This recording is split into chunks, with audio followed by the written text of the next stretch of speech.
Est-ce qu'on peut acclamer pour l'école de dimanche? Est-ce qu'on peut les encourager ce matin par nos acclamations? Nous encourageons-les par ce qu'ils sont en train de faire. C'est ce que Dieu attend de nous et c'est ce qu'il veut de nous, chers frères et sœurs. Nous sommes chrétiens pour cela.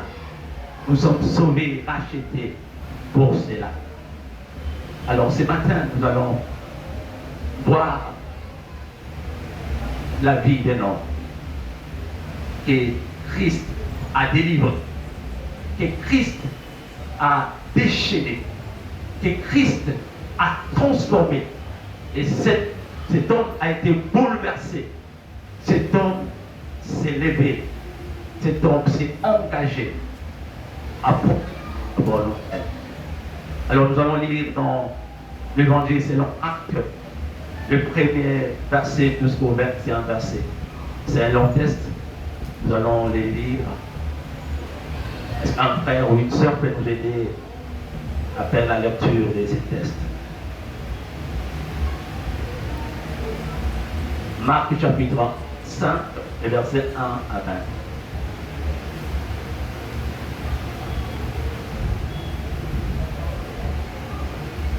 Marc chapitre 5, premier verset. Ils arrivèrent à l'autre bord de la mer, et se noyèrent dans la mer. Ceux qui le faisaient paître s'enfuirent et répandirent la nouvelle dans la ville et dans les campagnes. Les gens allèrent voir ce qui était arrivé.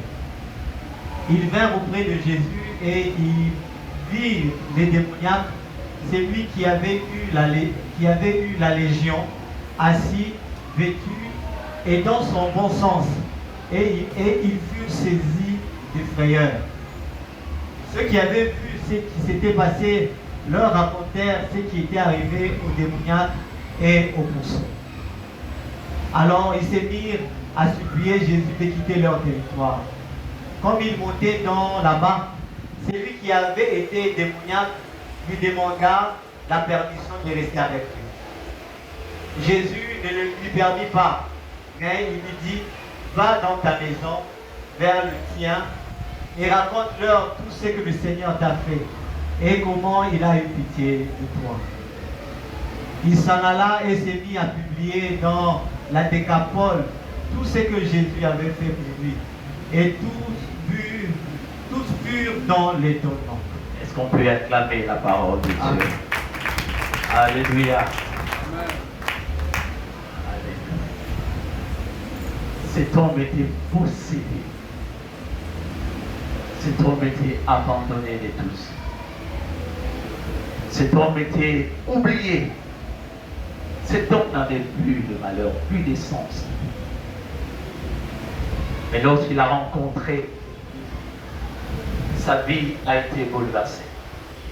Et ce matin, nous voulons partager sur ces thèmes. Va dans ta maison. Va vers les tiens.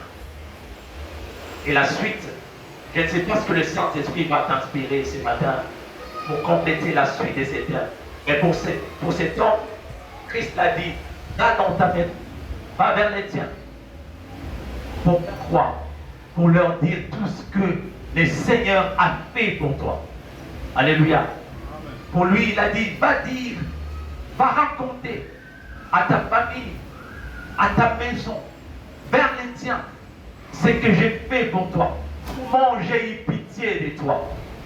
Et je crois bien, à la fin de cette prédication, tu trouveras ta part et tu vas aller dans ta maison, vers les tiens, pour leur dire ce que Christ a fait et est en train de faire dans ta vie. Alléluia. Va dans ta maison, va vers les tiens, raconte ce que le Seigneur a fait pour toi. Comment il a eu pitié de toi. Bien aimé, cet homme, comme je l'avais dit, n'avait plus de valeur. Personne ne pouvait faire cas de cet homme parce qu'ils se sont fatigués de lui. Parce qu'il était possédé. Il était sous la prise du diable. Personne, la Bible dit, personne ne pouvait les dompter. Personne ne pouvait les maîtriser. Et cet homme avait comme demeure le sépulcre dans les cimetières. Et nous savons dans les cimetières, ce ne sont pas les vivants qui habitent, ce sont les morts qui vivent dans les tombeaux, dans les cimetières. C'est-à-dire que cet homme était mort bien que vivant. Et aujourd'hui, j'aimerais vous rassurer, dans nos familles, dans nos maisons, tout autour de nous, il y a des hommes et des femmes qui sont déjà morts spirituellement. Bien qu'ils sont vivants, bien qu'ils marchent, bien qu'ils marchent, ils sont déjà morts. Et cet homme était oublié de tous. Personne ne pouvait faire cas de cet homme. Personne alors ne pouvait le maîtriser. La bonne nouvelle pour nous ce matin est que Jésus est capable de maîtriser qui que ce soit. Jésus est capable de donner la solution à n'importe quel problème. Jésus est capable de guérir n'importe quelle maladie. Qu'est-ce qui te tourmente? Qu'est-ce qui te monte, tes frères et sœurs? Qu'est-ce qui embrouille le vie de tes frères et sœurs? La bonne nouvelle, et c'est de leur dire, Christ est capable de donner solution à tes problèmes. Christ est capable de guérir ta maladie. Christ est capable de te délivrer. Christ est capable de faire au-delà de notre entendement. Il est capable, Jésus. Au verset 7 et 8, est-ce qu'on peut nous afficher le verset 7 et 8? Il s'écria d'une voix forte, qu'y a-t-il entre moi et toi, Jésus, fils du Dieu très haut, bien-aimé? Même les démons reconnaissent que Jésus est le Fils de Dieu vivant. Amen. Ils reconnaissent que Jésus est le Fils du Dieu vivant. Et ils tremblent devant lui. Ils tremblent devant lui. Rien ne peut résister devant Jésus. Rien ne peut résister devant Christ. Les démons ont compris qu'ici, il y a un problème. Notre fin est arrivé. Bien aimé, la présence de Jésus met fin au règne du diable dans notre vie. La Bible dit qu'il n'y a plus de condamnation pour ceux qui sont en Christ.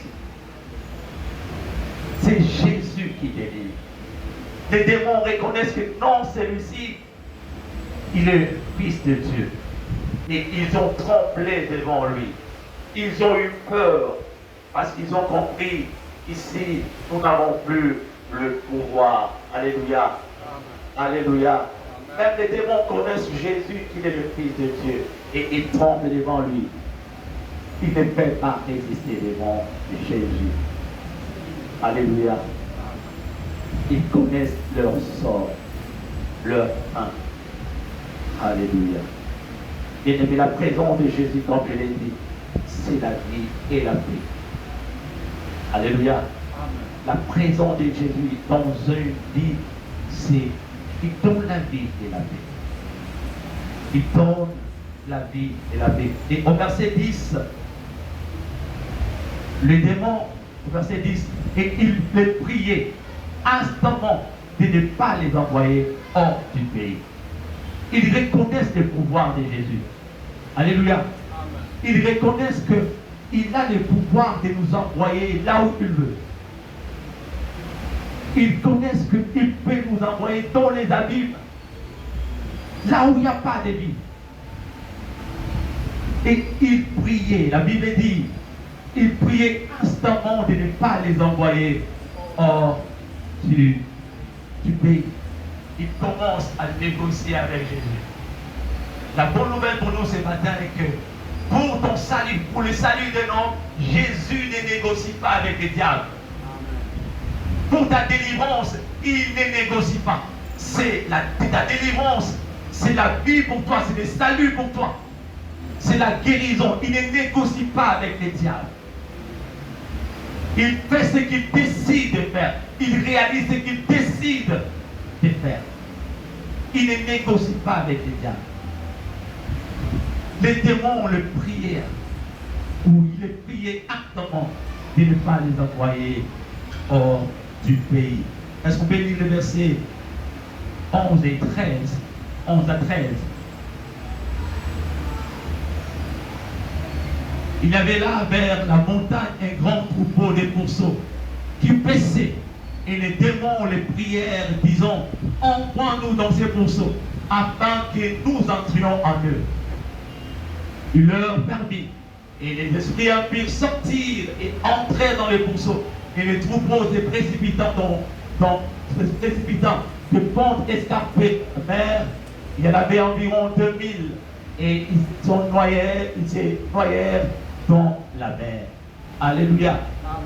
La bonne nouvelle pour nous ce matin, bien-aimés, est que, aux yeux de Dieu, aux yeux de notre Seigneur, l'homme vaut mieux que tout. L'homme vaut mieux que toutes les richesses. L'homme vaut mieux que tout ce que nous voyons.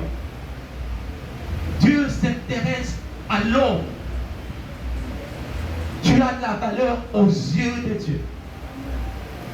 La bonne nouvelle que nous pouvons apporter, raconter à nos frères et sœurs dans nos maisons, au nôtre, est que Jésus, c'est un notre salut. Nous avons de la valeur aux yeux de Dieu. Nous valons plus tout ce qu'il a créé. D'abord l'homme pour notre Seigneur. Si Dieu n'a pas épargné son Fils Jésus pour le salut de l'homme, à combien plus forte raison il peut épargner, je ne sais pas moi, quelle richesse. Pour ton salut, Dieu ne peut rien épargner. Il a décidé de sauver l'homme. Il sauvera l'homme. L'homme vaut mieux que Dieu. L'homme a de la valeur aux yeux de Dieu. Dieu ne désire pas, ne souhaite pas la perdition d'un homme. Il veut voir l'homme vivre heureux. Il veut voir l'homme être libéré, être dans son bon sens, avoir toutes ses valeurs. Tel est le désir de notre Dieu. Tel est le désir de notre Seigneur. Il tient à notre délivrance parce que nous avons de la valeur à ses yeux. Nous avons de la valeur aux yeux de notre Dieu. Alléluia. Et ici, dans ce verset, la vérité ou la bonne nouvelle que Christ nous révèle, il a le pouvoir, pas seulement de délivrer, pas seulement de sauver, pas seulement de guérir, pas seulement de bénir, mais aussi de détruire les œuvres du diable. Amen. Il a le pouvoir de détruire toutes les œuvres du diable. Jésus a le pouvoir. Pas seulement de guérir, pas seulement de bénir, pas seulement de délivrer, mais aussi de détruire les œuvres du diable. Alléluia. Alléluia. Le verset 14 et 15. La Bible dit, ceux qui les maîtres s'enfuir et répandre la nouvelle dans la ville et dans les campagnes, les gens allèrent voir ce qui était arrivé. Ils vinrent auprès de Jésus et ils virent le démoniaque de celui qui avait eu la légion assis, vêtu et dans son conscience. Et ils furent saisis de frayeur. Alléluia. Alléluia. Amen. La bonne nouvelle que nous pouvons apporter et que nous avons ce matin Jésus est celui qui nous donne de la valeur. Alléluia. Jésus nous donne de la valeur. Jésus nous remet dans notre identité. Jésus restaure notre identité, restaure notre bon sens. Jésus nous donne de la valeur. Cet homme ne pouvait pas s'asseoir au milieu des hommes, mais lorsque Jésus a fait quelque chose dans sa vie, on l'a retrouvé parmi les hommes. Et la Bible dit assis et dans les bons sens. Alléluia. Amen. Jésus est capable d'aimer. Regarde tout autour de toi qui se sont rejetés, abandonnés, délaissés. Dans ta maison, dans ta famille, qui tu vois être délaissé, abandonné, oublié même. Il y a ceux-là qui ont même juré que Yé a beaucoup raté. Yé a beaucoup raté. Il y a même des médecins qui ont déclaré que cette maladie, il n'y a pas de guérison. Mais je voudrais vous dire ce matin, rien n'est impossible à Jésus. Rien alors. Et rien ne le dépasse. Rien ne le complique. Rien ne peut compliquer à Jésus. Il est capable. Il a restauré la vie de cet homme. Les gens sont venus. Ils étaient dans les frères. Comment? Ça s'est passé comment? Bien-aimé, notre Dieu, c'est celui que nous appelons Amen. Le Dieu des choses impossibles, des choses qui dépassent la comprendre humaine. C'est ce que Jésus fait. Allons dire à nos bien-aimés, à nos frères et sœurs, aux membres de nos familles, à ceux qui sont autour de nous, que Jésus est capable de les restaurer, de les donner de la valeur, de donner un sens dans leur vie. Jésus ne touche pas seulement le corps. Jésus, lorsqu'il entre dans ta vie, il touche le corps, l'âme et l'esprit. Tout. Il ne laisse pas un compartiment sans pour autant le toucher. Il touche le corps, âme et esprit. Et il te met en liberté. Il te valorise. Alléluia. Alléluia. Est-ce qu'on peut acclamer d'abord pour Jésus? Non, on peut bien l'acclamer plus que ça. Il est capable de tout, Jésus. Bien-aimé, Jésus valorise les autres. Jésus est merveilleux. Donc je regarde ma vie, c'est un sujet de témoignage pour ma famille. Et ma femme essaie de me déranger. Lorsque je méditais sur ce passage, c'est là où j'ai compris que Dieu ne fait rien au hasard dans notre vie. Si Dieu a changé ton statut, si Dieu a changé ton identité, c'est pour témoigner de ce qu'il a fait. Dieu ne fait rien au hasard. Si il fait différence entre toi et les autres, c'est pour que tu aies un sujet de témoignage. Le même problème que tu traverses avec les autres, mais toi, ta manière de vivre est différente des autres. Il ne fait rien à ça. Ma femme me dérange, Alain. Ce que tu es aujourd'hui, c'est pour aider ta famille à connaître Christ. Amen. Ta famille te connaît mieux, plus que tout le monde. Ma famille me connaît comment j'étais. Et aujourd'hui, tout le monde dans ma famille, tout le monde veut venir habiter chez nous.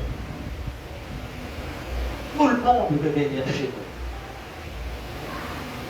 nous. J'ai compris que Dieu a ouvert cette porte. Dieu a permis que je sois à ce niveau pour aider ma famille à connaître Christ. Alléluia. Le meilleur investissement que nous pouvons investir, donner à notre famille, c'est de leur présenter Jésus. Tu peux aujourd'hui donner 100, 200 dollars. Demain, il reviendra. Mais présente-lui Christ. Jésus est le seul qui comble nos vides. Jésus nous comble de son amour. Si je suis ce que je suis aujourd'hui, c'est par Jésus.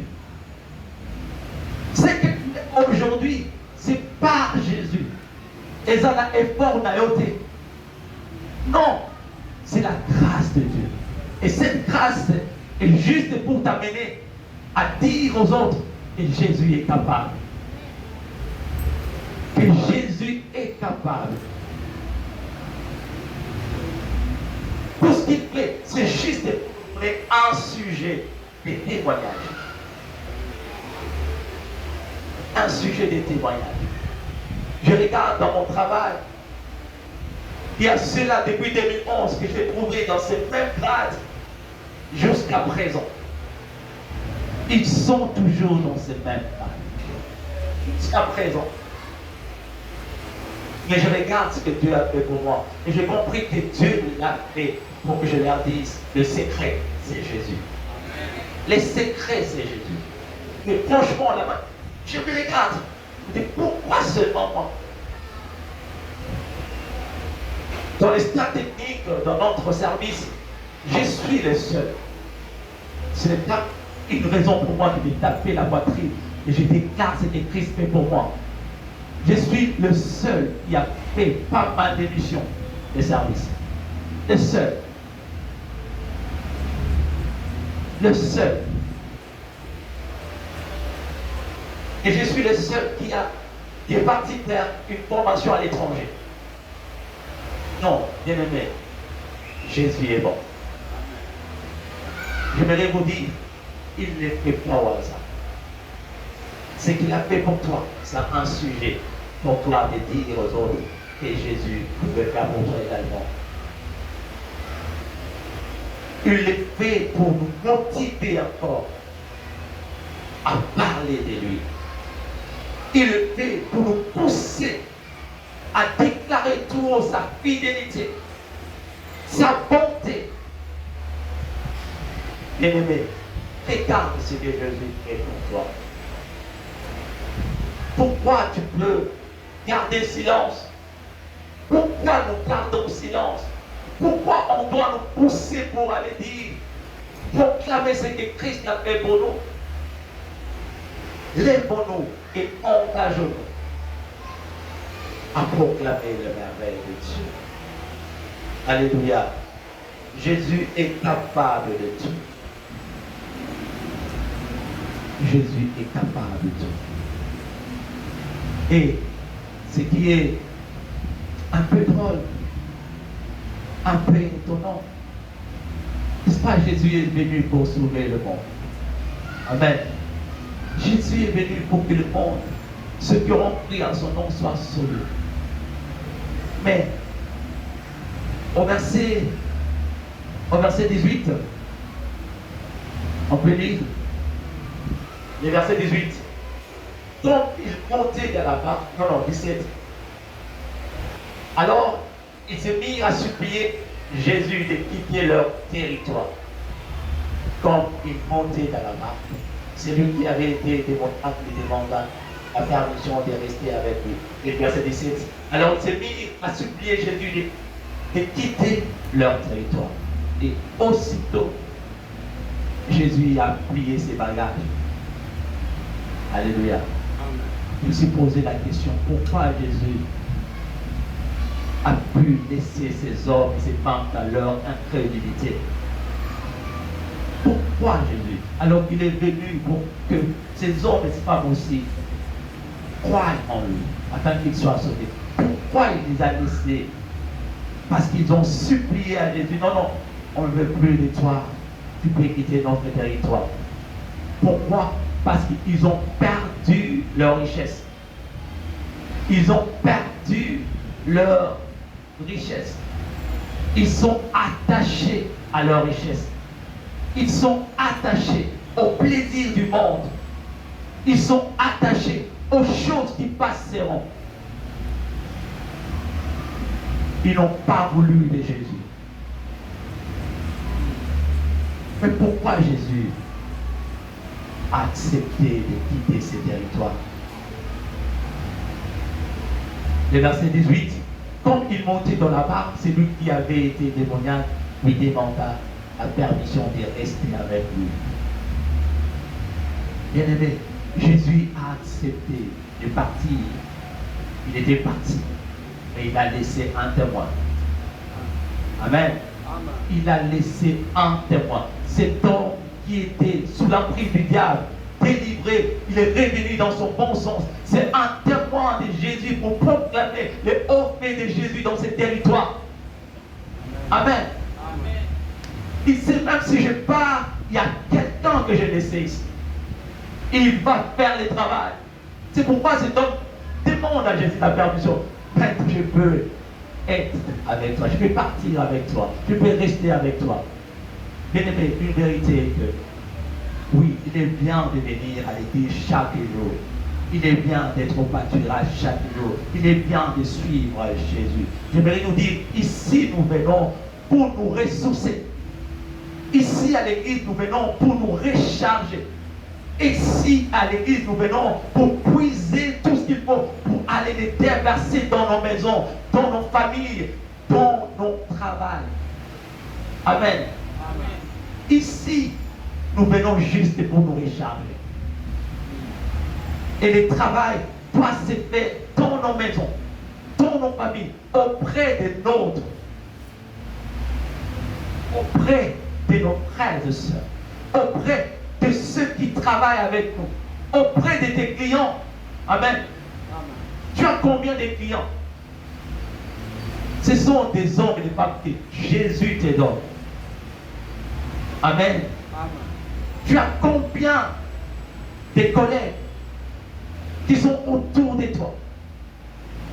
Ce sont des hommes et des femmes, de jeunes gens, de jeunes filles que Jésus te donne pour leur parler de lui.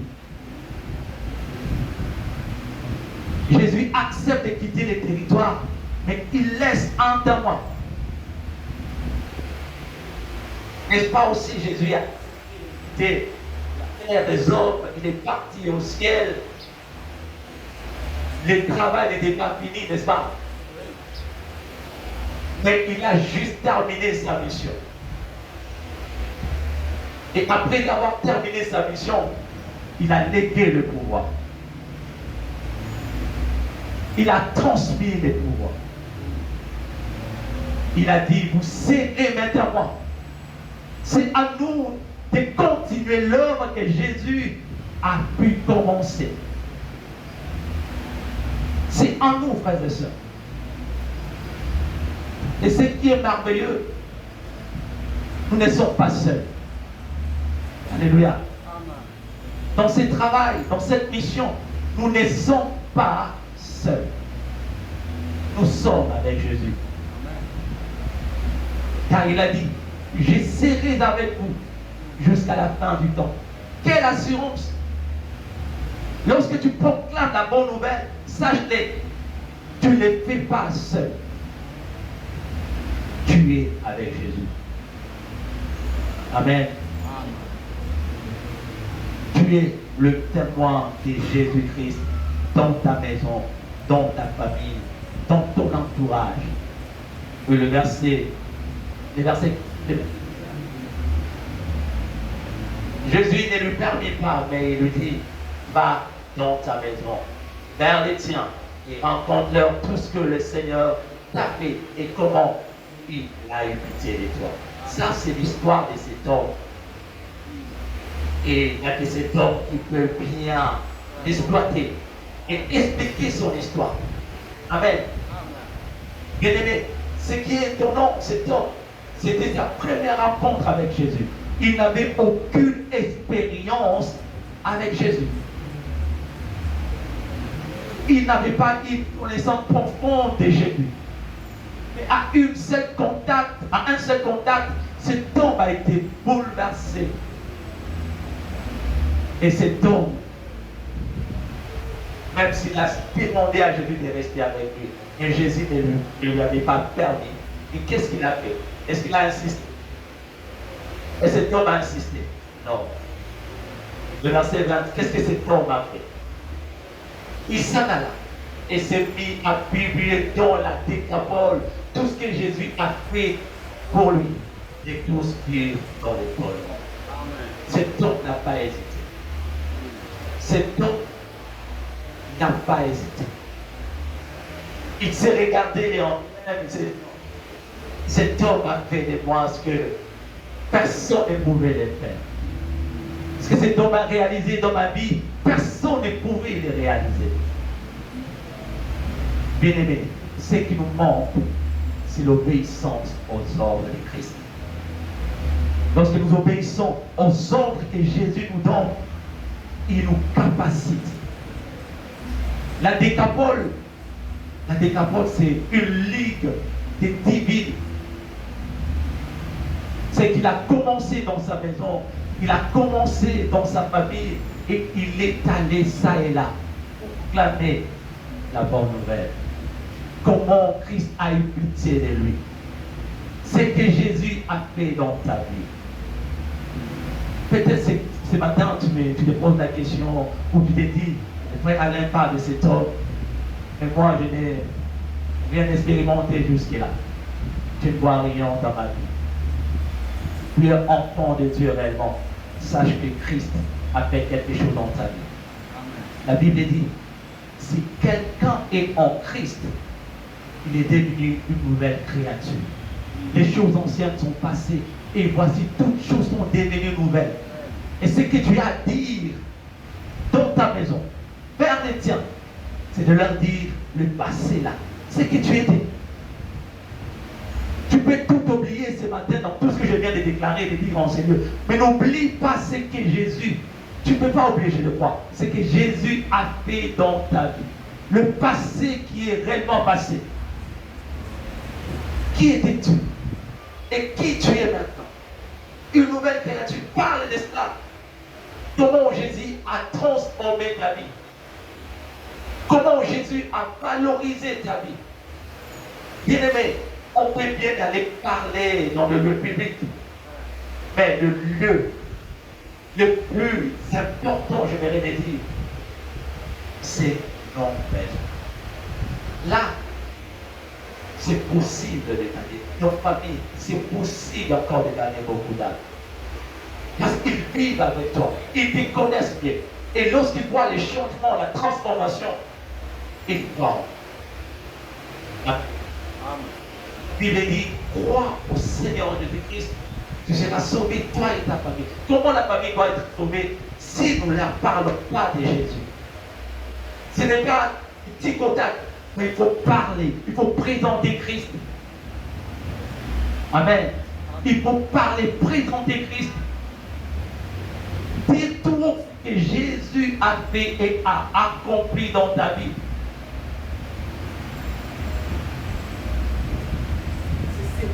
Avec cet homme, il n'a rien fait d'autre. Il est allé que parler de ce que Christ a fait dans sa vie. Il est allé juste dire comment Christ a eu pitié de lui. Et il fait cela fidèlement, bien aimé. Toi qui étais pécheur, toi qui étais menteur, toi qui étais prostituée, toi qui étais, et maintenant, tu es une nouvelle créature. Qui t'a changé? C'est Christ. Qui t'a transformé, c'est Jésus. Toi qui n'avais pas de valeur, mais regarde-toi aujourd'hui. Qui a réalisé cela? C'est Jésus. Dis-les tout haut, proclame-les, sans honte et sans peur. Alléluia. Bien-aimés, nous ne toucherons les extrémités de la terre qu'en commençant dans nos maisons, dans nos familles. Vous savez, il y a des organismes financiers qui ont des produits. Et ils vendent leurs produits. Et les gens viennent adhérer dans leur entreprise. Lorsque moi j'adhère dans cette entreprise,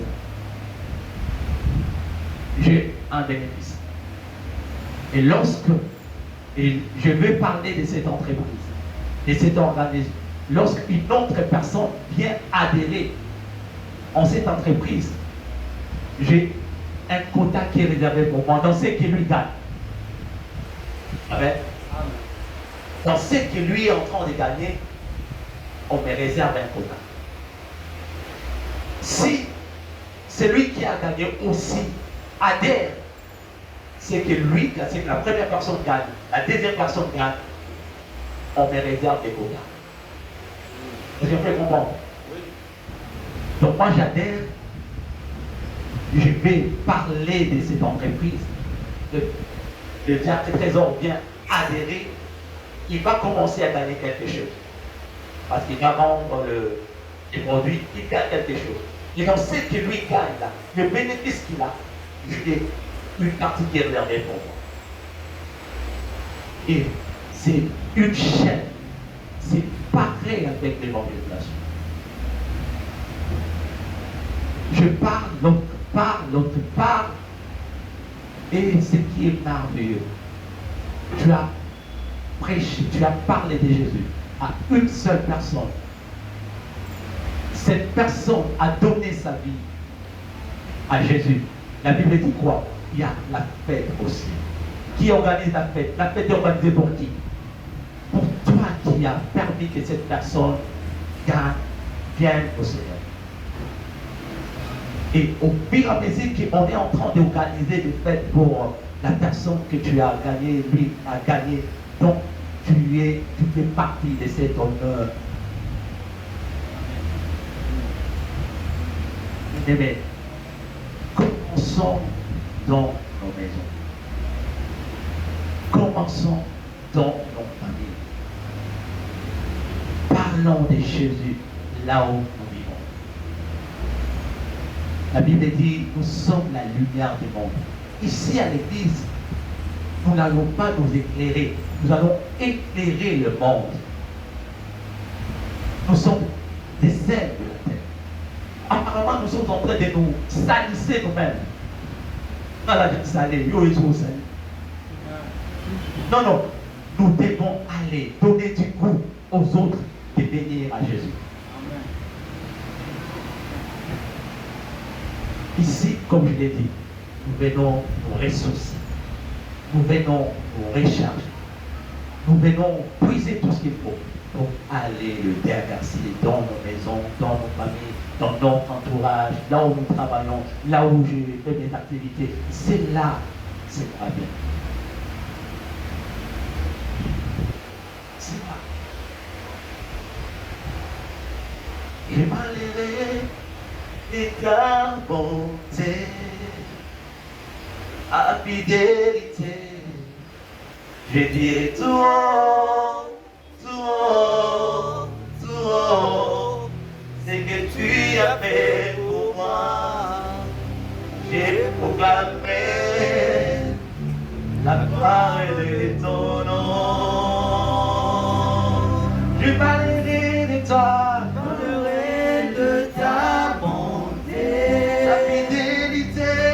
Fidélité, je dirai tout haut,